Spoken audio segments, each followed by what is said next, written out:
Hello.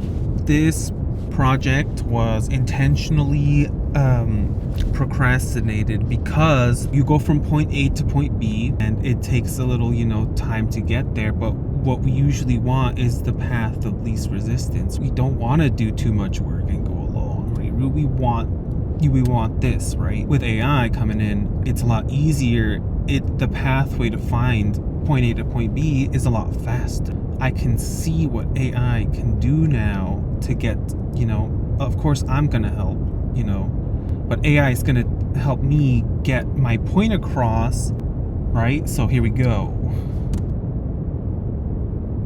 Floor, a silent economy is at work. Millions of tiny nodes, mycelium, trading resources in the dark. There is no central brain, no hierarchy, just the network finding the path of least resistance.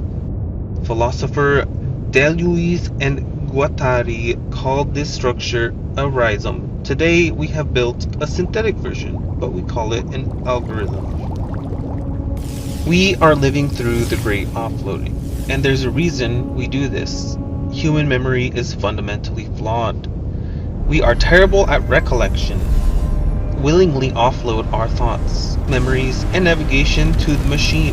It's a necessary trade. Look at urban traffic grids or global supply chains. The instruction of system is always the same. Minimize friction, maximize throughput from point A to point B. But the algorithm doesn't just store our memories, it roots our behavior. It constantly analyzes our choices to offer us the path of least resistance. Are we still making choices?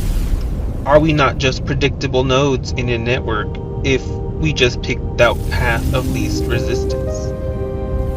We shouldn't reject the algorithm, but we cannot afford to lose all the friction. If an idea or a path feels too easy, it probably was, and anyone could do it. As we merge with the synthetic mycelium, in within around us, our devices, our true identity isn't found in what we offload. It's found in the friction we refused of letting go. What? All right. So basically what I'm saying is these guys right here, Deleuze and Guattari, said that the world operates more like this, like a system. Like the world operates like this. Like, does that make sense? Operates kind of like this.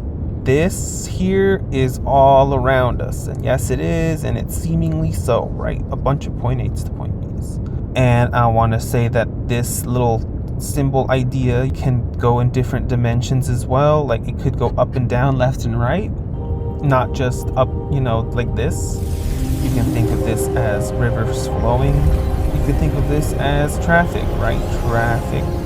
You could think of this as a brain network. You can think of this as a blood network. You can think of this as, system of transit for a business. You can think of this as the AI algorithm, right?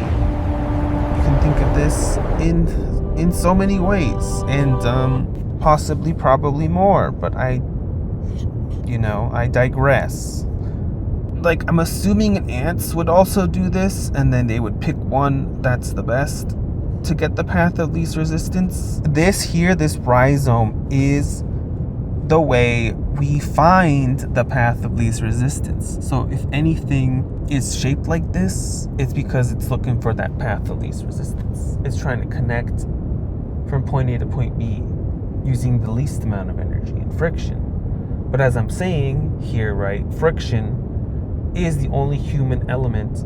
If there's no friction in the project, I'm trying to say is we keep optimizing these systems from point A to point B, right? And we do that, and it's good to do that because that's the way the system goes. But isn't essentially life the path it took to get there? Like the saying, it's not the destination, but the path you take. It's not the... Yeah, y'all know it. That's basically it.